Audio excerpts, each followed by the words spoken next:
السلام عليكم ورحمة الله. أشهد أن لا إله إلا الله وحده لا شريك له وأشهد أن محمدا عبده ورسوله أما بعد فأعوذ بالله من الشيطان الرجيم بسم الله الرحمن الرحيم الحمد لله رب العالمين الرحمن الرحيم مالك يوم الدين إياك نعبد وإياك نستعين اهدنا الصراط المستقيم صراط الذين أنعمت عليهم غير المغضوب عليهم ولا الضالين.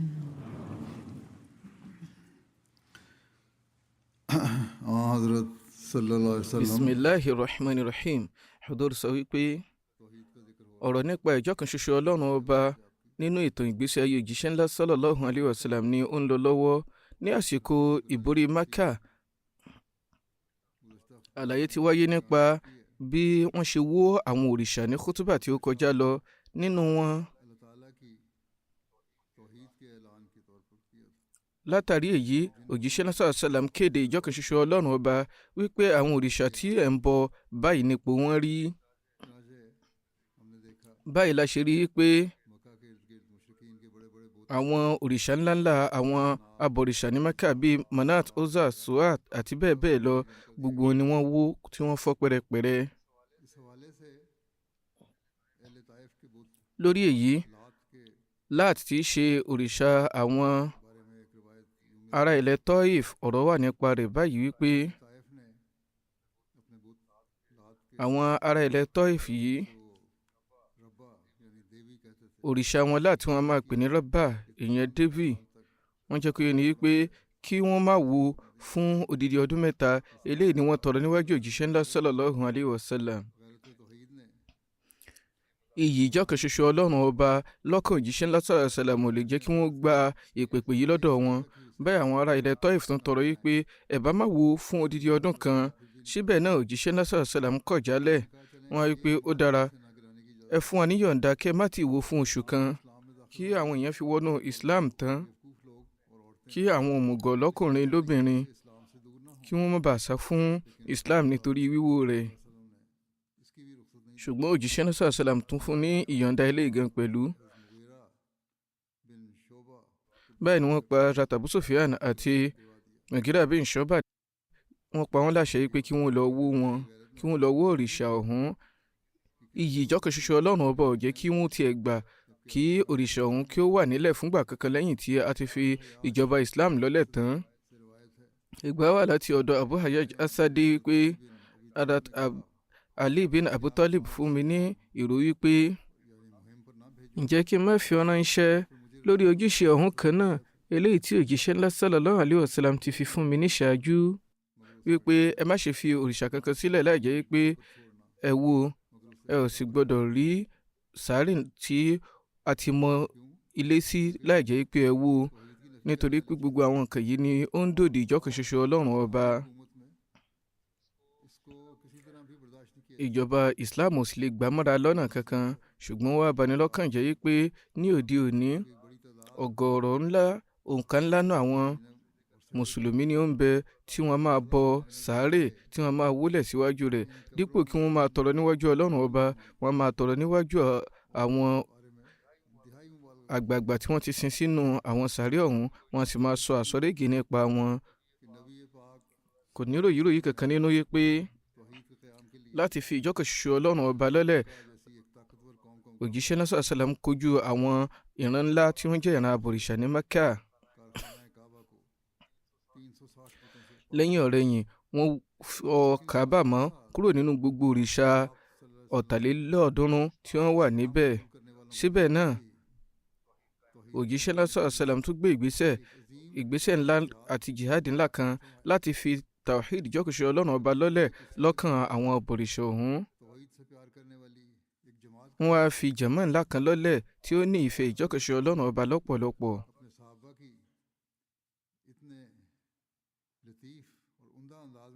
ọ̀nà ẹlẹgẹ́ àti ọ̀nà tó gbọ̀ngbọ́n jùlọ ni òjíṣẹ́ lásán sàlám ṣe fi ìjọ́kìṣẹ́ ọlọ́run ọba lọ́lẹ̀ ní ọkàn wọn débi pé èrò kan nípa ìbọ́lọ́hun ò tiẹ̀ ní kọjá lórí ẹ̀mí wọn mọ́.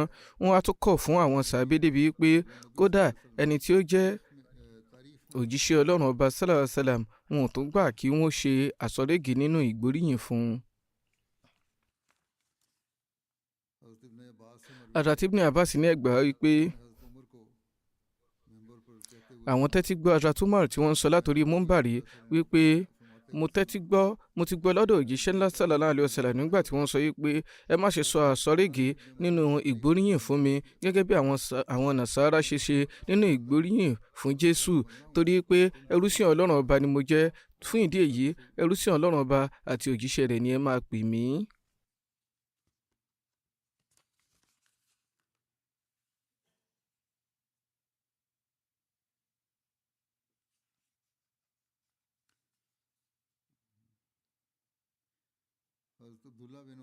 Hazrat Abdullah bin Umar ní ẹgbàá yìí pé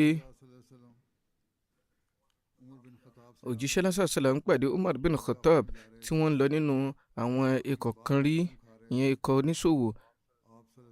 báyìí wọ́n ń búra pẹ̀lú bàbá wọn. wọ́n á sọ wípé tẹ́tí gbọ́ o, olú ọlọ́run bá ti kọ̀ fún ni láti búra ní orúkọ àwọn baba ńlá ẹnikẹ́ni tó bá ní láti búra kó búra lórúkọ ọlọ́run ọba tàbí kó panu mọ́. ẹ̀mí wọn tún lè gbà mọ́ra yí pé ní òdì ìjọkànṣoṣo ọlọ́run ọba Allah kí a ti wá fi ohunkóhun rénà rẹ̀ lọ́nà kankan. nípa ipò àwọn tó bá ń kéde tawhid ìjọkànṣoṣo ọlọ́run ọba, ẹgbàá kan wà báyìí pé Ubaydullah bin Adi bin Khiyar ni ó ní ẹ̀láyé pé Hazrat Miqdad bin Amr Kindi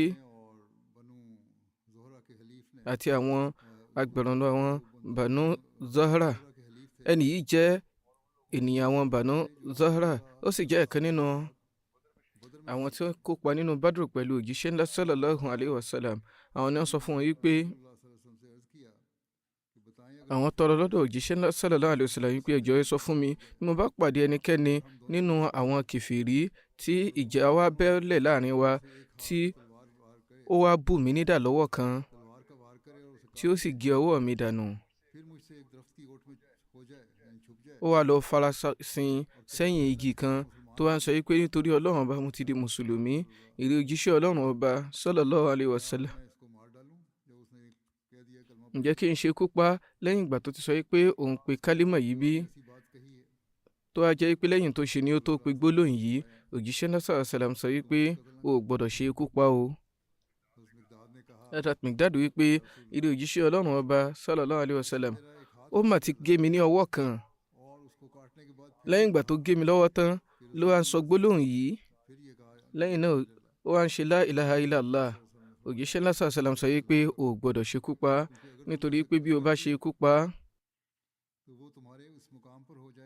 yóò bọ́ sí ipò èyí tí wọ́n wà tó ti jèrè kó tó di ipò ṣekú pa. ìwà wa bọ́ sí ipò tí òun wà ṣáájú kí òun tó pe kálímà.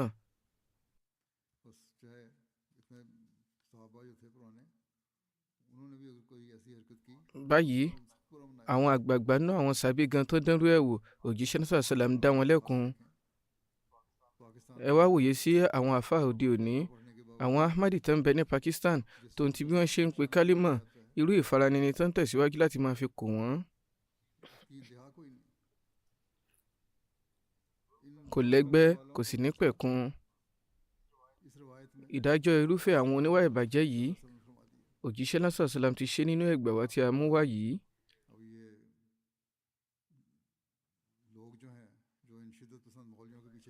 àwọn tí wọ́n ń tẹ̀lé, àwọn tí wọ́n jẹ́ ọmọ lẹ́yìn àwọn àáfàá onírèkọjá àlà yìí ó yẹ kí wọ́n lè ronú. lẹ́yìn náà nínú àkòrí yìí ẹgbàá kan wà láti ọ̀dọ̀ Hazrat Usama bin Zaid tí wọ́n sọ wípé èrè òjíṣẹ́ ọlọ́run, wọ́n sọ wípé òjíṣẹ́ sallallahu alaihi wasallam fi wá ránṣẹ́ fún ojúṣe kan ní ìgbà tí ó di àfẹ̀mọ́jú a ti dé ọ̀dọ̀ àwọn ìran Juhaina ní Orakat jẹ́ ìletò kan nínú àwọn ìletò àwọn Juhaina. Báyìí mo pàdé ẹnìkan ó ń ṣe la ilaha illallah ṣùgbọ́n mo jù lọ́kọ̀. Lẹ́yìn náà eléyìí bọ́ sí mi lórí ẹ̀mí wípé ó mà ti ṣe la ilaha illallah kí n tó ṣe kú pa. Báyìí mo mẹ́nubà fún òjíṣẹ́ ńlá sallallahu alayhi wa sallam. Òjíṣẹ́ ńlá sallallahu alayhi wa sallam wá wípé ǹjẹ́ ó ṣekú pa tó ń ti bó ti ṣe la ilaha illallah bí? Mo wípé èrè òjíṣẹ́ Olúwa ó kàn sọ báyìí nítorí ìbẹ̀rù ìdání. Wọ́n wípé èṣe tí ò ṣe ṣí ọkàn rẹ̀ wò kó lè mọ̀ bóyá ó sọ tọkàntọkàn àbí ò sọ tọkàntọkàn.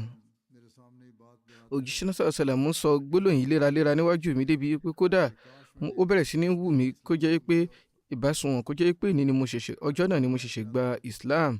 Lẹ́yìn náà ó tún wà nínú ẹgbẹ́ wa láti ọ̀dọ̀ Hazrat Jabir wípé ẹnìkan lọ sí ọ̀dọ̀ òjíṣẹ́ ńlá sallallahu alaihi wasallam ń wípé èrè òjíṣẹ́ Ọlọ́run ọba sallallahu alaihi wasallam, kí ni àwọn nǹkan méjì tí sọ ní dẹni àlùjánnà àti ẹni jahannama?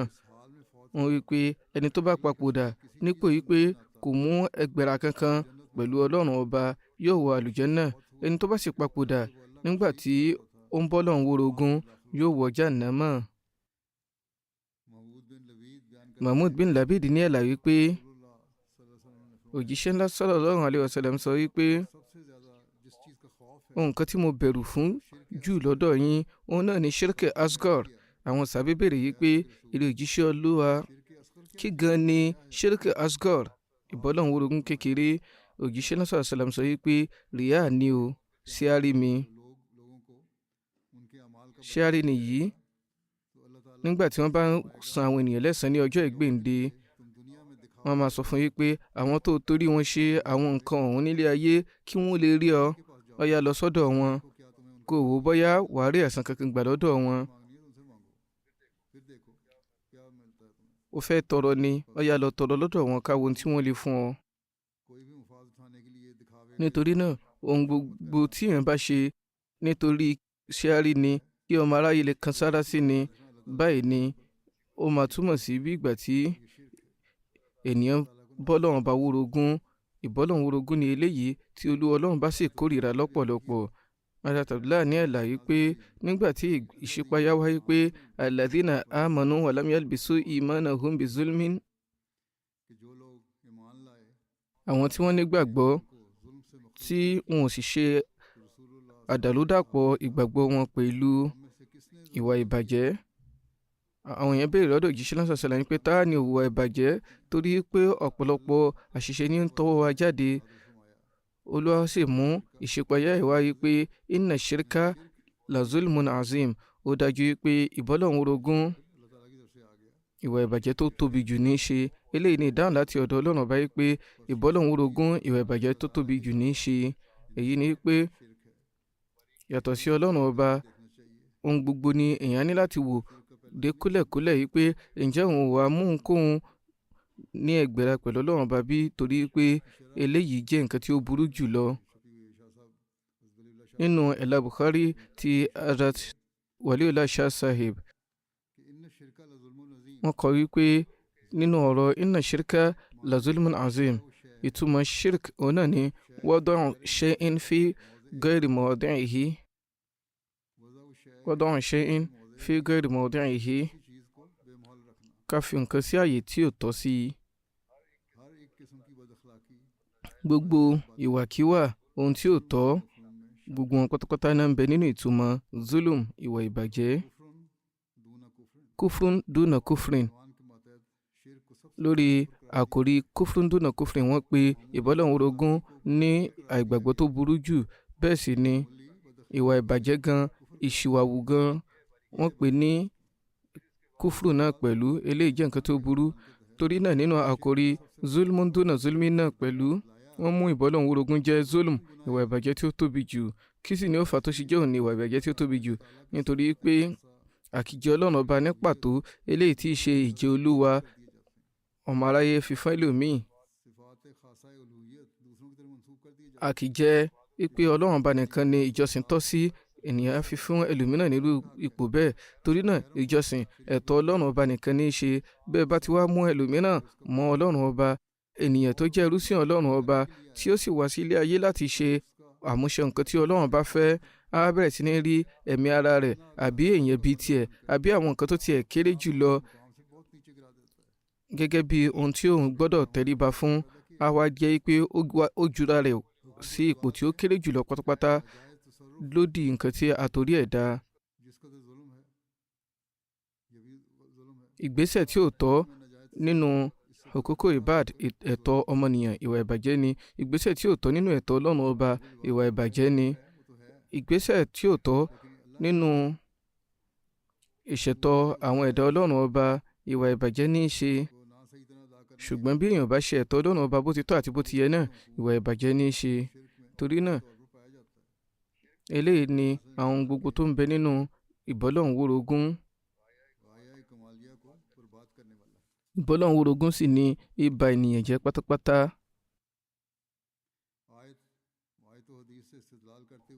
Imam Bukhari mú ìtọ́ka láti inú ẹsẹ̀ alukurani àti hadith láti jẹ́ kí ni pé ìgbàgbọ́ tí ó pé òun náà ni èyí tó mọ́ porogodo nínú ìbọ́lọ́hun wórogún. Ulaika lahumul amnu wa hum muhtadun. Ìgbàgbọ́ tí ó pé jùlọ òun náà ni àwọn ẹni tó ṣe pé nínú ìgbàgbọ́ wọn kò sí àmúlùmọ́là ìwà ìbàjẹ́ kankan nínú ẹ̀. Ìgbàgbọ́ ò sì ní pé láì jẹ́ pé ìwà rere ó wà pẹ̀lú rẹ̀ ní apá kan, ó sì tún ṣòfò nínú gbogbo ìwà ìbàjẹ́ ní apá kejì, nítorí pé ẹ̀ṣẹ̀ ìbọ́lọ́hun wórogún a máa dòdì gbogbo iṣẹ́ rere ni. Torí náà láti fi ìjọkànṣe ọlọ́run ọba lọ́lẹ̀, eléyìí ni ìpele láti fi ìjọkànṣe ọlọ́run ọba lọ́lẹ̀ tí a kọ́ lọ́dọ̀ òjíṣẹ́ ńlá sallallahu alayhi wa sallam. Abu Huraira radiyallahu ta'ala anhu ní ẹgbàá wáyé pé òjíṣẹ́ ńlá sallallahu alayhi wa sallam sọ pé ọlọ́run ọba máa wí pé ọmọ ádámà kọ̀ mí, kò sì tọ́ fún un láti pè mí lópùrọ́. Ó bú mi, kò sì tọ́ fún un láti ṣe bẹ́ẹ̀. Ibi tó ti pè mí lópùrọ́ òun ni ìgbà tó ń sọ yìí pé mi ò tún lè dá òun mọ́, mi ò ní lè tún òun dá. Èyí ni pé nígbà tí èèyàn bá papòdà tán lọ́jọ́ ìgbéǹde, nínú ìkọ̀ ọjọ́ ìgbéǹde yìí òun ni ìpè ọlọ́run ọba lópùrọ́, ọlọ́run ọba tó dá ẹ̀dá ọ̀hún nígbà ìṣáájú. Èébú rẹ̀ tí ó sì bú ọlọ́run ọba ni pé ìgbà tó ń sọ pé ọlọ́run ọba mú ọmọ, nígbà tó sì jẹ́ pé èmi ọlọ́run ọba mo tó tán, mi ò bímọ, a ò sì bí mi, kò sì sẹ́ni tí í ṣe ẹgbẹ̀ra pẹ̀lú mi. Olúwa ò bímọ, ẹnìkan ò bí, kò sì sẹ́ni tí í ṣe ẹgbẹ̀ra pẹ̀lú rẹ̀. Hazrat Masih Maud alayhi salam ṣe àlàyé ẹsẹ̀ súrà Ikhlas yìí ní àyè kan rí pé ọlọ́run ọba Allah sọ pé Allahu Samad, ọlọ́run ọba ni olúwa tí gbogbo aráyé nílò, tí kò sì nílò ohunkóhun. Wọ́n wí pé ìbára kínkínní yìí, ìyẹn ọ̀rọ̀ kékeré yìí tí ò tiẹ̀ tó ìlà kan gan, ẹ̀yin náà wòye bí ó ti gbọ̀ngbọ́n tó, tí ó sì dé kúlẹ̀kúlẹ̀ tó láti fi òpin sí gbogbo ohunkóhun tí ó bá lè jẹ́ ìbọ́lọ́hun wórogún ní gbogbo ọ̀nà. Ọlọ́run bá fọ gbogbo ìbọ́lọ́hun wórogún mọ́ pátápátá pẹ̀lú gbólóhùn yìí ni. Ohun tó túmọ̀ sí ni pé tá a bá fi làákàyè wo ìbọ́lọ́hun wórogún, ọ̀nà mẹ́rin ló gẹ̀gùn lé. Ọ̀nà mẹ́rin ni ìbọ́lọ́hun wórogún gẹ̀gùn lé nínú làákàyè. Ìgbà mìíràn nínú òǹkà, bóyá méjì ni bóyá mẹ́ta ni. Ìgbà mìíràn nínú ipò, nípa bí èèyàn bá ṣe lékè tó. Ìgbà mìíràn nínú ìrandíran. Ìgbà mìíràn nínú ìkápá iṣẹ́ tí ó bá ní láti ṣe. Ní gbogbo ọ̀nà mẹ́rẹ̀ẹ̀rin yìí ni Ọlọ́run bá ti ṣàlàyé ipò mímọ́ rẹ̀. Eléyìí tó fi jẹ́ kó yé ni tààràtà yìí pé ọ̀kan ṣoṣo lòun jẹ́, òun ò pé méjì, òun ò ṣe mẹ́ta. Bẹ́ẹ̀ ni sọ́mọ̀dì lòun. Èyí ni pé nínú ìjẹ́ tòun, òun nìkan ni ó dá dúró tí ohun gbogbo nílò, tí ó sì nílò ohunkóhun. Èyí ni pé ipò rẹ̀, òun ni pé òun ni ohun gbogbo nílò tí òun ò sì nílò ohunkóhun. òun nìkan ni ó dá dúró tó wà ní ipò yìí. Tí ó bá sì sí òun, ohun gbogbo ò ní jẹ́ nǹkan, ohun gbogbo ò ní jámọ́ nǹkan kan. Gbogbo nǹkan yòókù ni yóò parun, ṣùgbọ́n òun ni yóò máa bẹ títí láéláé. Òun ló ti ń bẹ títí láéláé tí yóò sì máa bẹ títí láéláé. Ohun gbogbo yòókù tí á parẹ́, gbogbo wọn ló nílò rẹ̀. Lam yalid kò ní ọmọ. Tá a bá sọ pé látàrí pé ó bímọ a fẹ́ bá wẹ́gbẹ̀ra, bẹ́ẹ̀ sì ni walam yulad kò sí bàbá kankan fún un. Tá a bá sọ pé torí pé ẹnìkan bí i, torí náà ó lè ṣe ẹgbẹ́ rẹ̀. Walam yakul lahu kufuwan ahad kò tó sí ẹnikẹ́ni tí ó tún lè bá dọ́gba nínú iṣẹ́, nínú ìṣe rẹ̀. Torí náà pẹ̀lú gbólóhùn yìí, Ọlọ́run bá fi hàn yí pé òun mọ́ ní gbogbo ọ̀nà ìbọ́lọ́hun wórogún, ọ̀kan ṣoṣo ni, kò sì sí ẹgbẹ̀ra fún un, kò sí ẹgbẹ́ kankan fún un. Hadrat Aisha radiyallahu ta'ala anha ní ẹgbàá yí pé òjíṣẹ́ ńlá sallallahu alaihi wasallam fi ẹnìkan ránṣẹ́ ní ojú adarí àwọn sàríyà kan. Nínú kíka alukurani rẹ̀, tó bá ti ń ka alukurani lórí irun, a ka kul huwa Allahu ahad, a fi mọ̀ níbẹ̀. Ìyẹn nígbà tí ó bá ka sura Ikhlas, nígbà tí àwọn èèyàn bá darí, wọ́n mẹ́nu bà eléyìí fún òjíṣẹ́ ńlá sallallahu alaihi wasallam. Òjíṣẹ́ ńlá sallallahu alaihi wasallam sọ yí pé ẹ bá bí kí ló fà á tí ó ṣe ń ṣe báyìí. Báyìí wọ́n bí, ó wí pé nítorí pé eléyìí jẹ́ àkójá àkìjẹ Ọlọ́run ọba, mo sì nífẹ̀ẹ́ láti máa kà á. Òjíṣẹ́ náà sallallahu alaihi wasallam sọ yí pé ẹ wí fún yí pé Ọlọ́run ọba náà nífẹ̀ẹ́ rẹ̀. Ó ń kéde ìjọkan ṣoṣo Ọlọ́run ọba. Ẹ lọ mọ̀ yí pé Ọlọ́run ọba náà nífẹ̀ẹ́ irúfẹ́ ẹni bẹ́ẹ̀.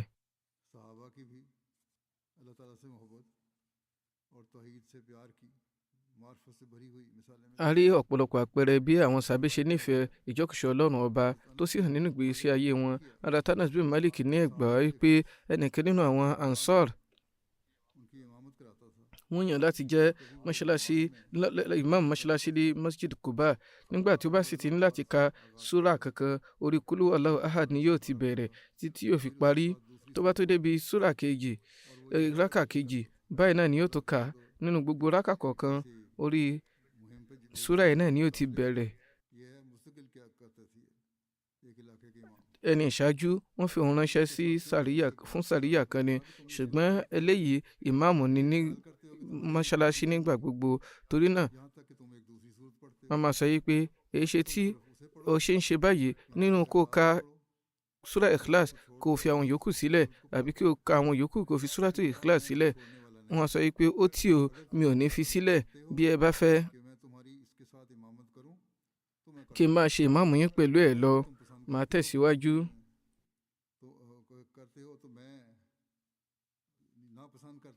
Ṣùgbọ́n bí ẹ bá nífẹ̀ẹ́ eléyìí, bí mo ṣe ń ka súrà yìí, máa fi yín sílẹ̀. Mi ò nílò láti jẹ́ ìmáàmù yín. Wọ́n sì rí gẹ́gẹ́ bí ẹni tí ó dára jù nínú wọn, nítorí pé àwọn ẹni yìí wọ́n rí ẹni náà lẹ́ni tí ó dára jù nínú wọn. Wọn ò sì fẹ́ kẹ́lòmínà tó jẹ́ ìmáàmù wọn yàtọ̀ sí òun. Ní ṣókí, nígbà tí òjíṣẹ́ náà sallallahu alaihi wasallam ṣe àbẹ̀wò sí àwọn ẹni yìí, wọ́n sọ báyìí pé báyìí lẹ́ni yìí ṣe ń darí ìrun, gbogbo rákà ni ó ti ń ka súrà Ikhlas kí ó tó ka súrà mìíràn.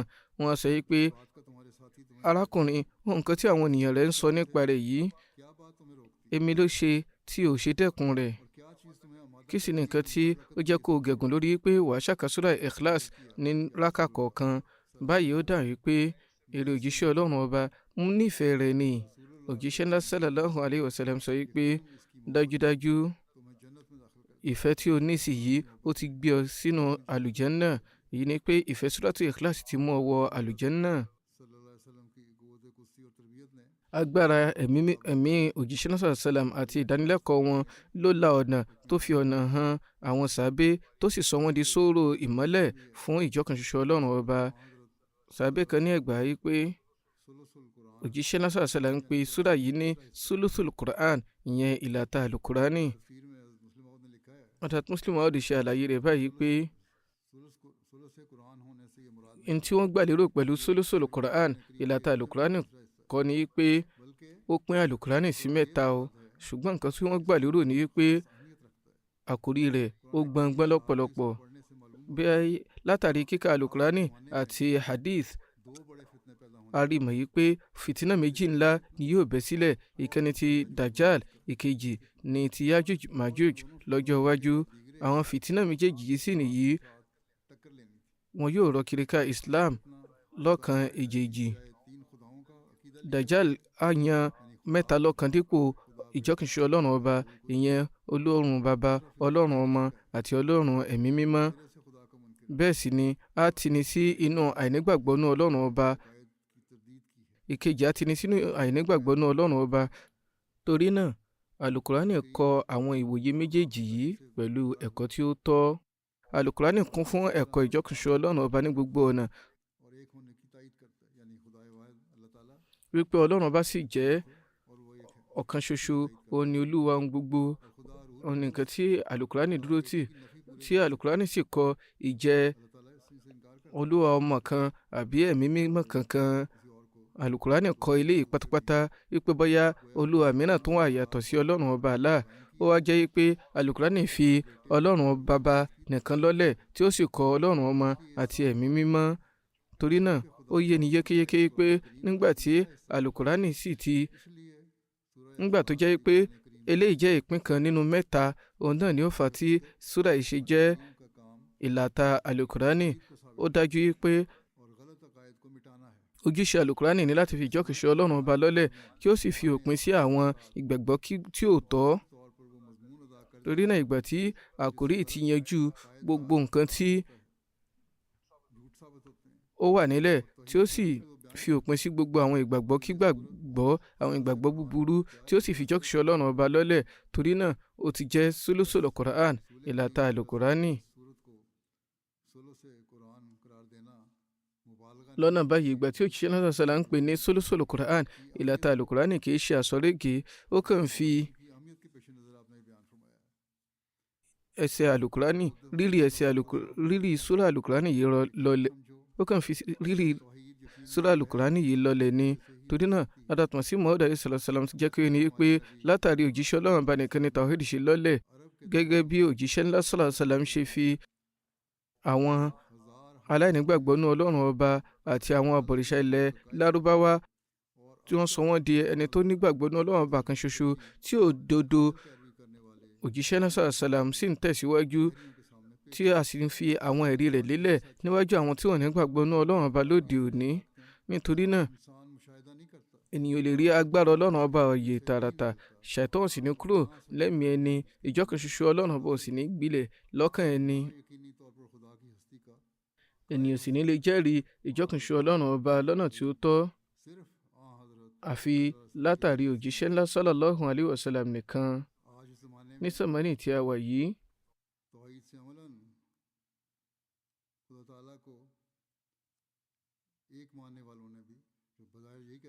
àwọn tí wọ́n sọ pé àwọn nígbàgbọ́ nú ọlọ́run ọba kan ṣoṣo lójú ògiri náà, wọ́n ti yí ẹ̀mí wọn dà.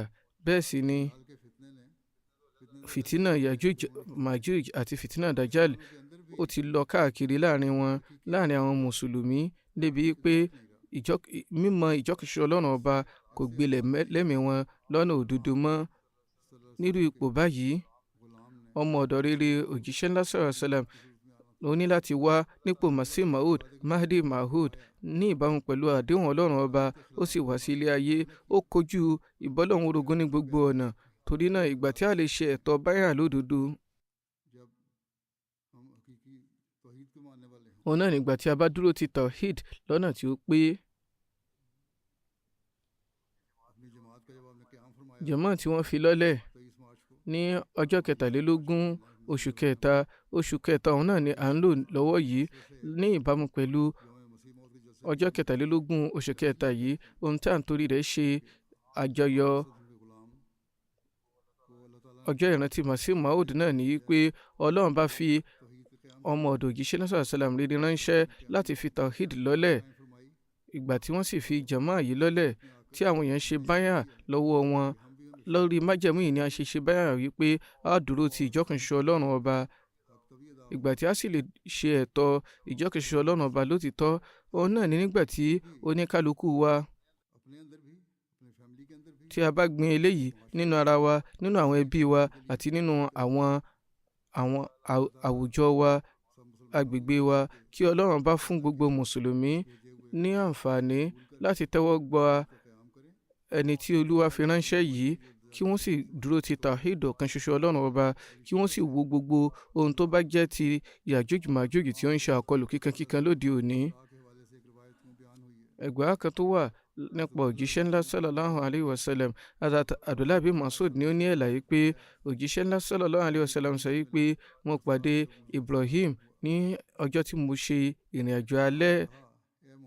Ó wá wí pé ìrẹ Muhammad sallallahu alayhi wa sallam, bá mi jẹ́ sálámà mi fún àwọn àlùmọ̀ rẹ, kí wọ́n sì jẹ́ kí wọ́n mọ̀ yìí pé àlùjánnà jẹ́ ibi tí ó dùn, ibi tí ó ní omi tí ó dùn, tí ó rẹwà, tí àwọn òdodo bẹ̀ sì ń ṣe subhanallah walhamdulillah wala ilaha illallah allahu akbar. Torí náà mùmínì kan tí ó bá mùmínì ní láti wòye sí gbogbo àwọn gbólóhùn yìí kí ó dá Ọlọ́run ọba mọ̀, ìgbà náà yóò ṣe oríire. Eléyìí jẹ́ ìkéde ìjọkànṣe Ọlọ́run ọba. Hadith kudusi kan náà wà tí Hazrat Anas gbà wáyé pé mo tẹ́tí gbọ́ tí òjíṣẹ́ náà sallallahu alaihi wasallam tí wọ́n sọ wípé Ọlọ́run ọba tabaraka wa ta'ala ń sọ wípé ìrẹ ọmọ Ádámà, àdúrà tí ó ṣe níwájú mi àti ìrètí tí ó ní lọ́dọ̀ mi ni mo ṣe foríjì hàn tí mo ṣe ta ọ́ lọ́rẹ. Ohun tí gbogbo nǹkan tó ṣe mi ò bìkítà nípa rẹ̀. Èyí ni pé àwọn kùdìẹ̀kudiẹ ṣì ń bẹ nínú rẹ̀, ó sì lẹ, ṣùgbọ́n màá ṣe àforíjì fún ọ nítorí pé ò ń ṣe ìjírẹ̀bẹ̀ níwájú mi. Ìrẹ ọmọ Ádámà, bí ẹ̀ṣẹ̀ rẹ bá tiẹ̀ ga tó sánmọ̀, tó wá tọrọ àforíjì lọ́dọ̀ mi, màá ṣe àforíjì fún ọ, mi ò sì ní bìkítà nípa rẹ̀ mọ́. Wípé báyìí ni ẹ̀ṣẹ̀ òun ṣe tóbi tó, màá ṣe àforíjì mi ní bìkítà nípa rẹ̀. Malik ni Ọlọ́run ọba, òun ló ní ohun gbogbo, torí náà ó lè ṣe àforíjì báyìí. Wọ́n rí pé ìrẹ ọmọ Ádámà, bí o bá mú àṣìṣe dọ́dọ̀ mi tó tó gbogbo ilẹ̀ ayé, tó sì pàdé mi ní ipò wípé ó bá mi wá orogún lọ́nà kankan, màá sì tún ṣe àforíjì fún ọ. Ìyẹn ni pé bí àṣìṣe rẹ bí ó bá tó gbogbo ilẹ̀, tí ẹ̀ṣẹ̀ rẹ tó gbogbo ilẹ̀, ṣùgbọ́n ò bọ́lọ́run orogún, ó sì níbẹ̀rù mi, ó sì ń kéde ìjọkànṣe Ọlọ́run ọba, ó sì ń ṣe iṣẹ́ tọ́, nígbà náà màá tún ṣe àforíjì fún ọ. Fún ìdí èyí, gbogbo àṣìṣe, gbogbo ẹ̀ṣẹ̀, Ọlọ́run bá ń ṣe àforíjì rẹ̀ nígbà tí ènìyàn bá wólẹ̀ níwájú Ọlọ́run ọba pẹ̀lú ẹ̀mí ìrẹ̀lẹ̀. Ṣùgbọ́n gbèdéke ibẹ̀ ni èèyàn gbọ́dọ̀ bọ́lọ́run orogún, èèyàn gbọ́dọ̀ ṣe ẹ̀tọ́ ìjọkànṣoṣo Ọlọ́run ọba. Torí náà, gẹ́gẹ́ bí mo ṣe ṣe àpẹẹrẹ ní ìṣáájú, ìgbàgbọ́ nìkan ò tó. Ìyẹn ní láti fi gbogbo ìṣe rẹ̀ náà jẹ́rìí pé ọ̀kan ṣoṣo ni Ọlọ́run ọba. Báyìí náà ni ìpele tawhid tí ó lékè. Ẹgbàá kan wà láti ọ̀dọ̀ Hazrat Abu Sa'id Khudri tí wọ́n ní ẹgbàá láti ọ̀dọ̀ òjíṣẹ́ ńlá sallallahu alayhi wa sallam wípé òjíṣẹ́ ńlá sallallahu alayhi wa sallam sọ wípé Ànábì Musa wípé ìrẹ Olúwa mi, ò bá kọ́ mi ní nǹkan eléyìí tí màá máa fi rántí rẹ, tí màá sì tún fi máa ṣe ìjírẹ̀bẹ̀ lọ́dọ̀ rẹ. Ọlọ́run bá sọ wípé ìrẹ Musa, máa ṣe la ilaha illallah. Ànábì Musa wípé ìrẹ Olúwa mi, ohun tí gbogbo àwọn ẹrúsìn rẹ̀ ń sọ náà nìyí, la ilaha illallah ni wọ́n ń sọ. Ọlọ́run bá sọ wípé ó dára náà sọ wípé la ilaha illallah. Ànábì Musa tún sọ wípé èyí ni wípé kò sẹ́ni tí ìjọsìn tọ́ sí yàtọ̀ sí ìrẹ Ọlọ́run ọba. Báyìí wọ́n wípé ìrẹ Olúwa mi, mo fẹ́ kó yàn fún mi ohun kan tí ó jẹ́ tèmi ní pàtó. Wọ́n á sọ wípé ìrẹ Musa, bí gbogbo sánmọ̀ méjèèje àti nǹkan tó ń bẹ nínú rẹ̀ yàtọ̀ sí èmi, àti gbogbo ilẹ̀ méjèèje àti ohun gbogbo tó ń bẹ nínú rẹ̀, bí a bá kó wọn sí ààyè kan tí a wá fi la ilaha illallah sí ibòmíràn, la ilaha illallah yóò tẹ̀wọ̀n ju gbogbo wọn lọ. Èyí ni pé ohun gbogbo tó ń bẹ lórí ilẹ̀ àti ohun tó ń bẹ nínú ọ̀run, bí a bá kó wọn sí ààyè kan tí a wá kó la ilaha illallah sí ààyè kejì, la ilaha illallah yóò sì tún máa jù wọ́n lọ, yóò máa tẹ̀wọ̀n jù wọ́n lọ. Adataktas Masih Maud alayhi salatu salam, wọ́n fi èsì sí ẹ̀sùn kan, wọ́n á ṣe àlàyé gbólóhùn la ilaha illallah. Wọ́n sọ yìí pé ẹ̀kọ́ tí a kọ́ látọ̀dọ̀ òjíṣẹ́ mímọ́ òun náà ni pé la ilaha illallah muhammad rasulullah, bí ènìyàn bá ń pè é, ẹ̀ṣẹ̀ ni a máa dópin. Òdodo ni eléyìí. Òdodo bẹ̀ sì ni pé ẹni bá mọ ọlọ́run ọba lọ́kan ṣoṣo tí kò ní ẹgbẹ̀ra, tó sì mọ̀ yìí pé muhammad mustapha sallallahu alayhi wa sallam ọlọ́run ọba yìí náà ni ó rán níṣẹ́, ó dájú pé bí gbólóyìn bá jẹ́ gbólóyìn gbẹ̀yìn rẹ̀, yóò rí ìgbàlà. kò sí nǹkan tí gbanilà.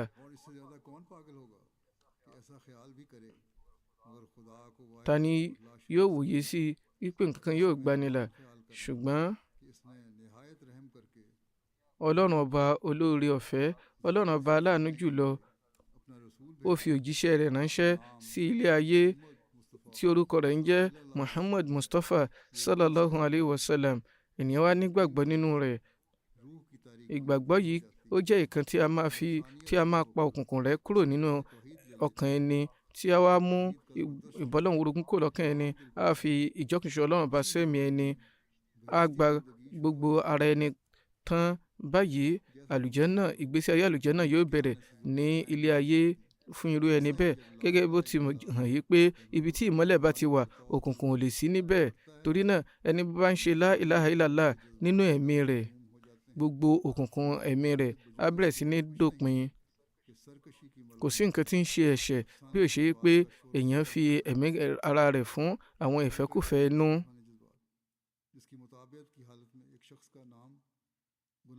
Èyí ní sọ ni di ẹlẹ́ṣẹ̀. Nígbà tí ó bá ń ṣe ohun kan tí ó lọ lọ́nà yìí, ìgbà náà la máa di ẹlẹ́ṣẹ̀.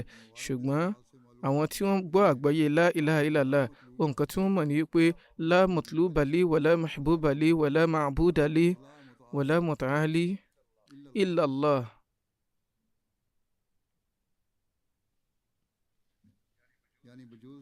Yàtọ̀ sí ọlọ́run ọba Allah, kò sí nǹkan mìíràn tí mò ń tọpa, kò sí nǹkan mìíràn tí mò ń jọ́sìn fún, kò sí olólùfẹ́ mìíràn, kò tún sí ẹlòmíràn tí mò ń tẹríba fún yàtọ̀ sí ọlọ́run ọba. Èyí ni pé gbogbo eléyìí ni ó dòde ẹ̀ṣẹ̀ dídá. Fún ìdí èyí, ẹni bá wo ìtumọ̀ yìí pẹ̀lú ẹ̀mí òdodo, tí ó wá jẹ́ kí ó gbinlẹ̀ lẹ́mìí rẹ̀, tó bá jẹ́ kí eléyìí gbinlẹ̀ lẹ́mìí rẹ̀ pẹ̀lú ẹ̀mí òdodo, nítorí pé àwọn àgbọ́yé rẹ̀ a máa fi òpin sí gbogbo nǹkan tó bá ti dòdì wọn. Tó bá sì ti dòdì wọn ò ní sí lẹ́mìí rẹ̀ mọ́. Torí náà a máa jẹ́rìí jọ́kan ṣoṣo ọlọ́run ọba. Torí ohun kan méjì tí ó bá takora wọn, wọn ò lè wà ní ojú kan náà. Fún ìdí èyí, ìgbà tí ìfẹ́kùfẹ́ inú tí ó bá ti kúrò ní ẹ̀mí ẹni, ìgbà náà ni èèyàn á jẹ́ ẹni mímọ́. Ìgbà náà ni èèyàn máa tọ ìlànà mímọ́, èèyàn sì máa tẹ̀lé ojúpọ̀nà ẹni tí Ọlọ́run bá fi ránṣẹ́. Torí ẹ̀ ni ó ṣe wà fúnni láti gba ọ̀rọ̀ ọlọ́run ọba. Ẹni bá gbà yí pé òun fẹ́ di ẹrúsìn ọlọ́run ọba tó ní ìtẹríba, a ní láti nígbàgbọ́ nínú àwọn ọ̀rọ̀ ọlọ́run ọba náà pẹ̀lú. Láìsí nígbàgbọ́ nínú ọ̀rọ̀ ọlọ́run ọba, èèyàn ní láti nígbàgbọ́ nínú ẹni tí ọlọ́run bá fi àwọn ọ̀rọ̀ ọ̀hún rán. Eléyìí gan wá ní òdodo tó ń bẹ nínú kálímà. Hazrat Abu Musa Ash'ari ní àlàyé pé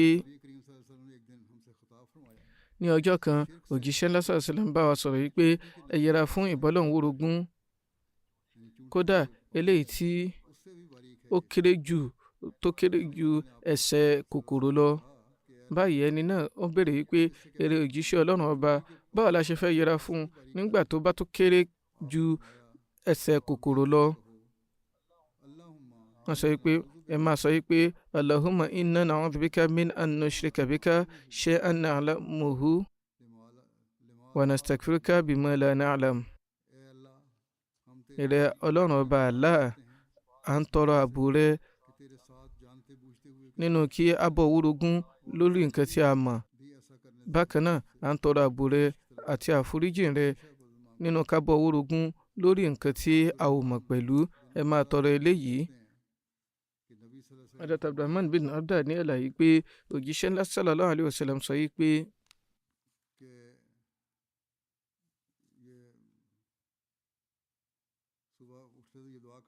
bí òjíṣẹ́ náà sallam bá ti jí láàárọ̀ wọn máa sọ yìí pé asbahna ala fitratil islami wa ala kalimatil ikhlasi wa ala dini nabiyina muhammadin sallallahu alayhi wa sallam wa ala millati abina ibrahim hanifan musliman wa ma kana minal mushrikin. Nípò islam àti kálímà òdodo tawhid àti òjíṣẹ́ ọlọ́run ọba muhammad sallallahu alayhi wa sallam àti ojúpọ̀nà bàbá wa ibrahim tí í ṣe mùsùlùmí tó dúró déédéé tí kò sì sínú àwọn abọ́lọ̀hún ni àṣetají ní àárọ̀ yìí. Abdullahi bin Mas'ud wípé nígbà tí ọjọ́ bá rọ̀ òjíṣẹ́ náà sallallahu alayhi wa sallam máa sọ wípé amsayna wa amsa al-mulku lillahi walhamdulillahi la ilaha illallahu wahdahu la sharika lah. A lo alẹ́ wa nítorí ọlọ́run ọba gbogbo àgbáńlá ayé, gbogbo ẹ̀yìn tí ọlọ́run ọba ní í ṣe, kò sẹ́ni tí ìjọsìn tọ́ sí yàtọ̀ sí ọlọ́run ọba Allah.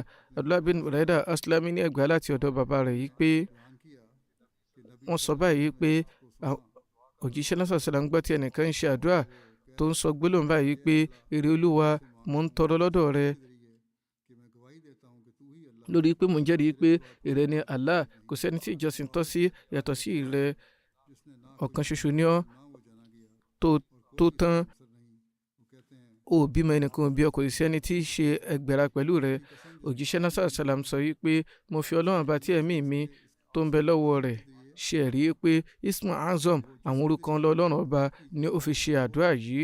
Èyí ni pé ẹni bá ṣe àdúrà lọ́nà báyìí àdúrà rẹ̀ yóò rí ìtẹ́wọ́gbà, ohun tí èèyàn bá sì tọrọ olúwa yóò fi fún ni. Hazrat Asma bint Umais ní ẹgbàá wí pé òjíṣẹ́ ńlá sallallahu alayhi wa sallam sọ pé òjíṣẹ́ ńlá sallallahu alayhi wa sallam sọ fún mi wípé ǹjẹ́ kí n má kọ́ ní kálímà kan, gbólóhùn kan eléyìí tí o lè máa sọ lásìkò ìṣòro àti ìnira, máa sọ wípé Allahu Rabbi la ushriku bihi shay'an. Ọlọ́run ọba Allah ni olúwa mi ò ní bá ọwọ́ ẹgbẹ̀ra lọ́nà kankan. Àwọn èèyàn máa béèrè pé àdúrà òní káwọn ṣe nínú ìṣòro, àdúrà kan ní eléyìí. Hazrat Ibn Abbas radiyallahu anhu mọ́ ní ẹgbàá wípé òjíṣẹ́ náà sallallahu máa ń ṣe àdúrà báyìí ní àsìkò ìpayín kékeré pé la ilaha illallah al-azim al-halim, la ilaha illallah rabbus samawati wal ardi wa rabbul arshil azim. Kò sí ẹni tí ìjọsìn tọ́ sí yàtọ̀ sí Allah, ológo jùlọ, aláàánú jùlọ. Kò sẹ́ni tí ìjọsìn tọ́ sí yàtọ̀ sí ọlọ́run ọba tí í ṣe olúwa Allah, olúwa gbogbo àgbáláyé àti olúwa ìtẹ́ ògo. Ẹ̀wù kúlẹ̀kúlẹ̀ tí òjíṣẹ́ náà sallallahu máa ń gbà ní kíkín mọ́ ìjọkànṣe ọlọ́run ọba. Ẹgbàá kan wà láti ọ̀dọ̀ Abu Musa radiyallahu ta'ala anhu tí wọ́n wí pé bàbá mi tọrọ lọ́dọ̀ òjíṣẹ́ náà sallallahu wípé ẹ bá fi nǹkan hàn mí eléyìí tí ó ń bẹ lẹ́yìn ìyẹn òǹtẹ̀ nùbúwà ìjẹ́ òjíṣẹ́ olúwa, nítorí pé oníwòsàn ni mo jẹ́. Báyìí wọ́n wí pé ọlọ́run bá ní oníwòsàn, òṣìṣẹ́ nìwọ jẹ́, ọlọ́run bá tó ṣe ẹ̀dá onìkan ní ìwònísàn. Hazrat Ubadah bin Samit radiyallahu anhu nígbà wípé ẹnikẹ́ni tó bá sọ wípé yàtọ̀ sí ọlọ́run ọba kò sẹ́ni tí ìjọsìn tọ́ sí, ọ̀kan ṣoṣo ni, kò ní ẹgbẹ̀ra, àti pé Muhammad sallallahu alaihi wasallam ní ẹrúsìn rẹ̀ àti òjíṣẹ́ rẹ̀, àti pé Ànábì Ìsá Jésù ẹrúsìn ọlọ́run ọba ní í ṣe. Ó sì jẹ́ kálímà kan tí a fi fún Maryam, àti pé ẹ̀mí láti ọ̀dọ̀ ọlọ́run ọba ní ó jẹ́, òdodo ní àlùjànnà, òdodo sì ní jahannama. Ọlọ́run ọba yóò fún ní àǹfààní láti wọ àlùjànnà ní àti ẹnu ọ̀nà yòówù tí ó bá fẹ́. Bí ìhání náà ní irú ẹgbàá yìí tí ó jẹ́rìí gbólóhùn yìí, ṣùgbọ́n òun ò fi gbólóhùn kankan yìí pé òjíṣẹ́ náà sallallahu yóò jẹ́ kí pé ọlọ́run ọba yóò jẹ́ kí ó wọ àlùjànnà ní gbogbo ẹnu ọ̀nà tí ó bá wù.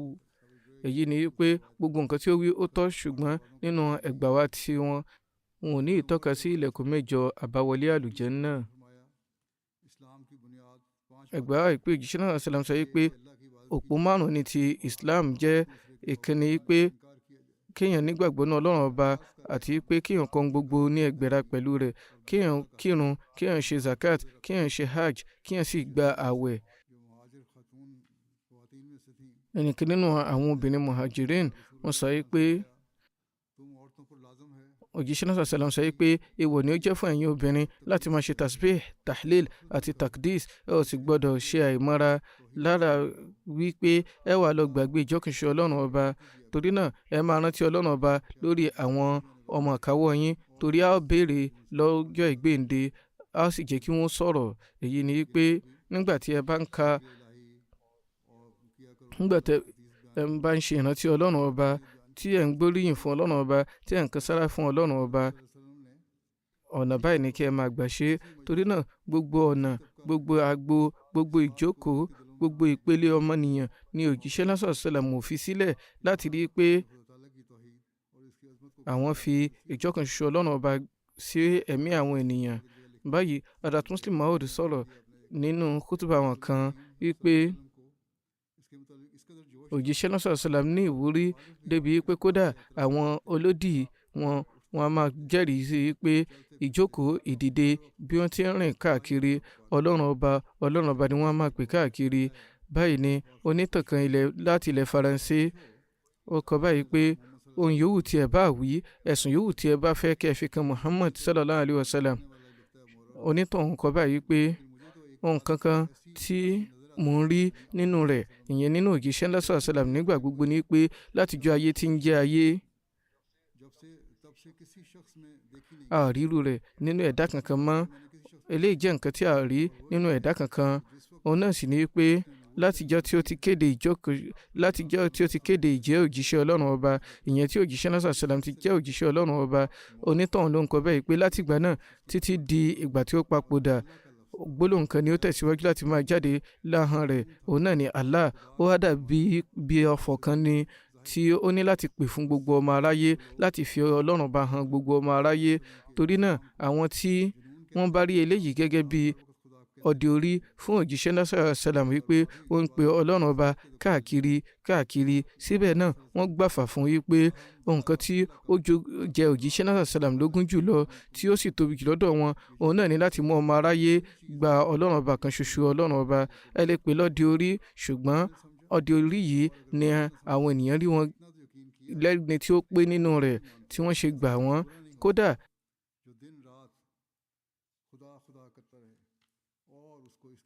kò sí ọ̀nà láti kọ̀ yí pé ìgbà gbogbo òun ni wọ́n ń kéde ọlọ́run ọba, ìgbàgbọ́ nínú ọlọ́run ọba.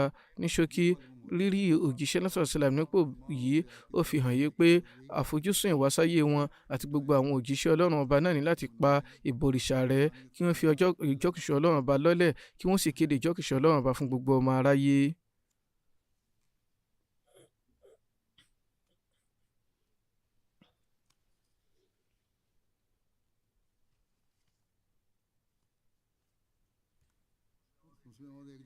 Hazrat Muslim Maud náà tún kọ ní àyè kan báyìí wípé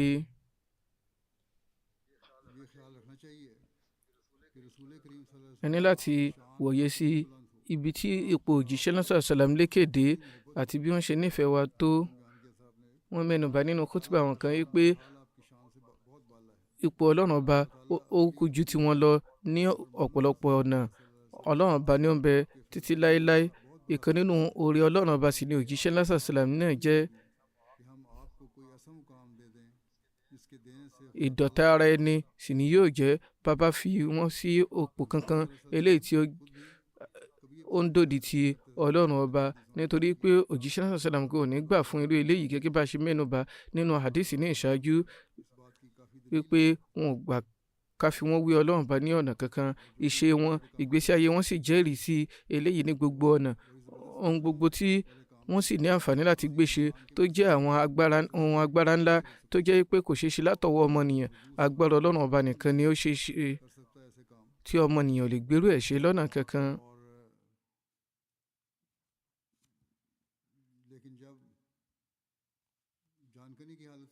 ṣùgbọ́n nígbà tí wọ́n pàkàkà ikú lọ́wọ́ tí ìnira pọ̀ lọ́pọ̀lọpọ̀, Hazrat Aisha ní àlàyé pé tẹ́lẹ̀tẹ́lẹ̀ mo máa ń rò pé ẹni tó bá ń gba ìnira ni kì í ṣe ẹni rere. ìyẹn tó bá ní ìṣòro ìpayín kékeré ní àsìkò ìgbà tí ó bá papòdà kì í ṣe ẹni rere. ṣùgbọ́n nígbà tí mo rí òjíṣẹ́ ńlá sàlám, mo rí i pé wọ́n wà nínú ìnira tí ó lékè. síbẹ̀ náà nínú ìnira ọ̀hún wọ́n tó rántí ọlọ́run ọba, torí pé wọ́n mọ̀ yìí pé àwọn ọmọlẹ́yìn àwọn wọ́n nífẹ̀ẹ́ àwọn débi tí ó lékè jùlọ. ó wá ṣeéṣe kí ó di pé wọ́n máa ṣe àṣẹrẹ́gì nípa ipò mi. torí náà nínú ìnira ọ̀hún òun náà ni wọ́n ń pe gbólóhùn léraléra yìí pé ọlọ́run bá gégùn fún àwọn yahudi àti nasara nípa yìí pé wọ́n mú ibi sàárè àwọn òjíṣẹ́ wọn ní ibi ìjọsìn. ó wá jẹ́ wípé ọ̀rọ̀ ìyànjú tó fi lélẹ̀ gbẹ̀yìn ni pé wọ́n ń kéde fún ọmọ aráyé pé ẹ má ṣe mú mi ní ẹgbẹ̀ra pẹ̀lú ọlọ́run ọba. bí ẹ bá lọ dánrú ẹ̀ wò, ẹ má rò yìí pé bóyá inú mi á dùn sí o. ẹ̀mí mi yóò máa gégùn fún ẹnikẹ́ni tí ó bá dánrú ẹ̀ wò ni. bẹ́ẹ̀ ló fi jẹ́ pé ipò yòówù tí ẹ bá fi fún òjíṣẹ́ náà sàlám tí ó bá lọ dòdì ògo ọlọ́run ọba kò ní dùn wọ́n nínú lọ́nà kankan, á máa mú wọn gégùn fún ni. bẹ́ẹ̀ sì ni lánàá ìgégùn tí èèyàn bá pè lásìkò ikú ó jẹ́ eléyìí tí ó burú jùlọ. kódà àwọn tí wọn ò nígbàgbọ́ nù ẹ̀sìn òdodo tó fi mọ́ àwọn Hindu gan pẹ̀lú, nígbà tí èèyàn bá ń papòdà tó bá ń gégùn, kódà bí àwọn òbí wọn bá ń gégùn lásìkò papòdà, a máa ṣe wọ́n ní jìnnìjìnnì. nígbà tí òjíṣẹ́ ọlọ́run bá wá sọ gbólóhùn yìí pé kí ègún kí ó máa bẹ fún ni lórí irú ẹ̀, ẹni tí ó tún wá jẹ́ adé ọba gbogbo àwọn òjíṣẹ́ olúwa tó bá ń sọ lórí eléyìí fún àwọn tó nígbàgbọ́ nínú rẹ̀, ẹ wò bí ó ṣe lékè tó, ẹ wò bí ó ṣe jinlẹ̀ tó, bó ṣe burú tó, tí èèyàn sì ní láti yẹra fún ní gbogbo ọ̀nà. nítorí náà ó kó wáyé pé wọn ò ṣe bẹ́ẹ̀ nípa tiwọn, ṣùgbọ́n àwọn ènìyàn máa ṣe báyìí nípa àwọn tí wọ́n ń tẹ̀lé àwọn àfọ́ olórúkọ ńláńlá. torí náà ègún òjíṣẹ́ ọlọ́run bá ní ó ti wà nílẹ̀ yìí. lára báyìí àwa tá a nígbàgbọ́ nínú ọmọ ọ̀dọ̀ rere òjíṣẹ́ ńlá sàlám, a ní láti rí i pé àwa náà mọ ìjẹ́kọ̀ṣọ́ ọlọ́run ọba tí òjíṣẹ́ ńlá sàlám fi lọ́lẹ̀, eléyìí tí ó gbogbo lórí ẹ̀mí wọn. ká ṣe ìgbìyànjú ká jẹ́ ẹni tó nígbàgbọ́ náà kan ṣoṣo ọlọ́run bá lódodo, kí olúwa yọ̀ǹda eléyìí fún wa. ipò ogun sì tún jà rìnrìn káàkiri Amẹ́ríkà àti ilẹ̀ Ísírẹ́lì.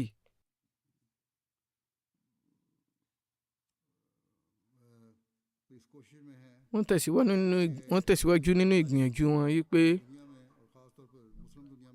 kí ìjẹgàba wọn kí ó lọ káàkiri ayé, pàápàá jùlọ ní ilẹ̀ mùsùlùmí, gẹ́lẹ́ bí adarí ilẹ̀ Israeli ṣe ń sọ nígbà tí wọ́n bẹ̀rẹ̀ ogun ti Palestine, tí wọ́n sọ pé wọ́n ti ya àwòrán gbogbo ilẹ̀ yìí, àwọn yóò yí gbogbo àwòrán rẹ̀ dà, gbogbo ilẹ̀ ọ̀hún dà tó fi mọ́ tilẹ̀ lárúbáwá. torí náà ète wọn ni eléyìí, ìgbìyànjú wọn ni eléyìí tó ṣe kókó fún gbogbo àwọn mùsùlùmí láti gbọ́yé, kí wọ́n mọ ibi tọ́rọ̀ ń lọ. torí náà kí wọ́n ní ìṣọ̀kan. a ti gbọ́ wípé Pakistan ṣe ìgbìyànjú láti ṣe ìrẹ́pọ̀ láàrin Amẹ́ríkà àti Iran, nígbà tí àánú rẹ̀ ti kan àwọn orílẹ̀ lárúbáwá kọ̀ọ̀kan náà pẹ̀lú. èròkèrò tí ń wọ ẹ̀mí àwọn ènìyàn kọ̀ọ̀kan nínú àwọn adarí ilẹ̀ Iran náà yìí pé ìgbésẹ̀ yìí ò tọ́, níbi pé wọ́n ń fi ẹ̀sùn kan àwọn ènìyàn kọ̀ọ̀kan nínú àwọn alálàyé àbí àwọn onímọ̀ wọn yìí pé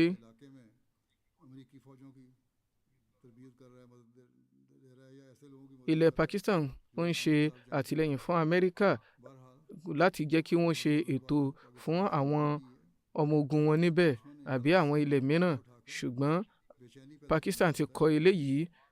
torí náà irọ́ ni ó jẹ́. wọ́n ń ṣe léyìí káwọn orílẹ̀ mùsùlùmí má lè ran àwọn ọmọlàkejì wọn lọ́wọ́ ni. fún ìdí èyí a ní láti ṣọ́ra ṣe, a sì nílò àdúrà lọ́dọ̀ ọlọ́run ọba lọ́pọ̀lọpọ̀, kí ọlọ́run ọba kí ó ṣàánú kó sì fún àwọn mùsùlùmí ní àǹfààní láti wà ní ipòrò kan.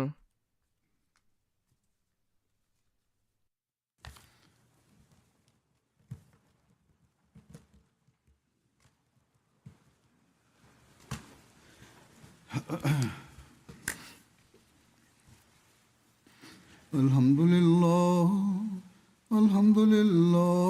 نحمده ونستعينه ونستعينه ونستغفره ونؤمن به ونتوكل عليه ونعوذ بالله من شرور أنفسنا ومن سيئات أعمالنا من يهده الله فلا مضل له ومن يضلل فلا هادي له ونشهد أن لا إله إلا الله ونشهد أن محمدا عبده ورسوله عباد الله رحمكم الله إن الله يأمر بالعدل والإحسان وإيتاء ذي القربى وينهى عن الفحشاء والمنكر